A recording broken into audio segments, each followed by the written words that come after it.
সন্দীপ সংযোগে সবাইকে স্বাগত জানাই প্রিয় দর্শক শ্রোতা মণ্ডলী। আমানুল্লাহ ইউনিয়ন পরিষদের চেয়ারম্যান জনাব সাইফুল ইসলামের উদ্যোগে আমানুল্লাহ বিশ্ববিদ্যালয়ের বাহিরে অনাবাদী পতিত জমিতে একটা কৃষি বিপ্লব ঘটেছে। এখানে বিস্তীর্ণ জায়গা জুড়ে তিনি ইরি ধানের চাষ করেছেন, বুরু ধানের চাষ করেছেন। এর পাশাপাশি রয়েছে এখানে গরুর খামার এবং মৎস্য চাষের মাছ চাষে একটা বিশাল জায়গা জুড়ে এটা, এরপরে কলা বাগান সহ শুরু করে বিশাল একটা জায়গা জুড়ে তিনি কিন্তু এখানে একটা কৃষি প্রকল্প গড়ে তুলেছেন। তো এই জায়গাটা কিন্তু বিগত 2 বছর আগেও কিন্তু এই জায়গাগুলো পতিত ছিল। এসব জমিতে কিন্তু চাষাবাদ হতো না, খালি থাকতো। তো আমার ইউনিয়ন পরিষদের চেয়ারম্যান জনাব সাইফুল ইসলাম তিনি উদ্যোগ গ্রহণ করে এখানে কিন্তু একটা কৃষি বিপ্লব ঘটাতে পেরেছেন। তো এখানকার আশেপাশে কিন্তু অনেক জমি এখনো কিন্তু খালি, জমিতে চাষ হয় না। সেখানে আমার ইউনিয়ন পরিষদের চেয়ারম্যান সাইফুল ইসলাম তিনি একটা সাহসী উদ্যোগ গ্রহণ করেছেন। তো দেখতে পাচ্ছেন বিশাল একটা জায়গা জুড়ে, বিশাল এলাকা জুড়ে কিন্তু কৃষি জমিতে ধানের চাষাবাদ করা হয়েছে। তো বেশ ভালোই ফলন হচ্ছে। আমি যে দেখা আপনাদেরকে, যে দেখেন সেখানে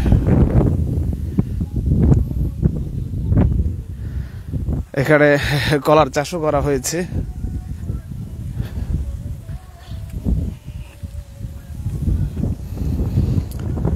এই যে প্রতিটি জমি সবাই যদি যে উদ্যোগ গ্রহণ করে, তাহলে নিঃসন্দেহে সন্দীপে বর্তমানে যে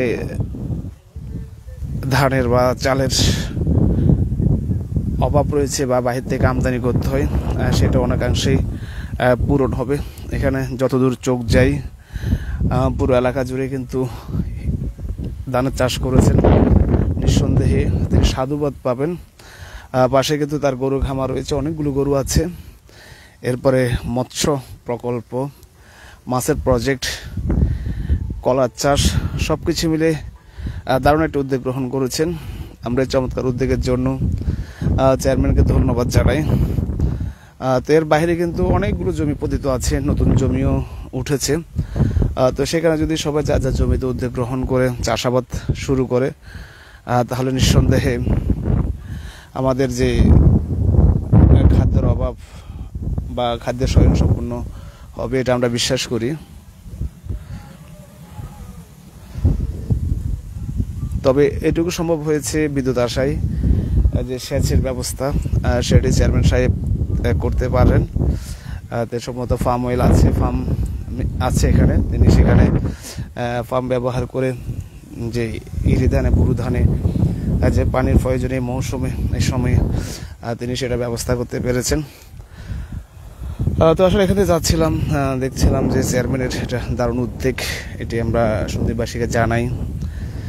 সন্দীপবাসী হয়তো উদ্বুদ্ধ হয়ে এই কাজে নেমে খাদ্য স্বয়ংসম্পূর্ণ হওয়ার ক্ষেত্রে বাংলাদেশকে ভূমিকা রাখতে পারে।